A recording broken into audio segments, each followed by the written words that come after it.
রহমানির রহিম। আসসালামু আলাইকুম। দীর্ঘদিন অসুস্থ থাকার পর আপনাদের সামনে কথা বলতে পারার জন্য আল্লাহর কাছে শুকরিয়া আদায় করছি। আমার কারাবন্দী অবস্থায় আপনারা আমার কারামুক্তি ও রোগ মুক্তির জন্য সংগ্রাম করেছেন, দোয়া করেছেন। সেজন্য আমি আপনাদের সকলকে ধন্যবাদ জানাচ্ছি। দীর্ঘ আন্দোলন সংগ্রাম ও ত্যাগের মধ্য দিয়ে আমরা ফ্যাসিবাদী অবৈধ সরকারের কাছ থেকে মুক্তি পেয়েছি।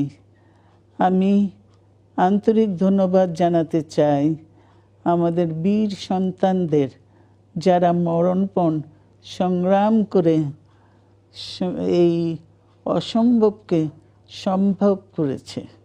শত শত শহীদদের জানাই শ্রদ্ধা। এ বিজয় আমাদের নতুন সম্ভাবনা নিয়ে এসেছে। দীর্ঘদিনের নজিরবিহীন দুর্নীতি, গণতন্ত্রের ধ্বংসের স্তূপের মধ্য থেকে আমাদের নির্মাণ করতে হবে এক সমৃদ্ধ বাংলাদেশ। ছাত্র তরুণরাই আমাদের ভবিষ্যৎ। তরুণরা এই যে স্বপ্ন নিয়ে বুকের রক্ত ঢেলে দিয়েছে, সেই স্বপ্ন বাস্তবায়নে করতে মেধা, যোগ্যতা, জ্ঞান ভিত্তিক গণতান্ত্রিক বাংলাদেশ গড়ে তুলতে হবে। শোষণহীন সমৃদ্ধ বাংলাদেশ। সকল ধর্মের গোত্রের অধিকার নিশ্চিত করতে হবে। শান্তি,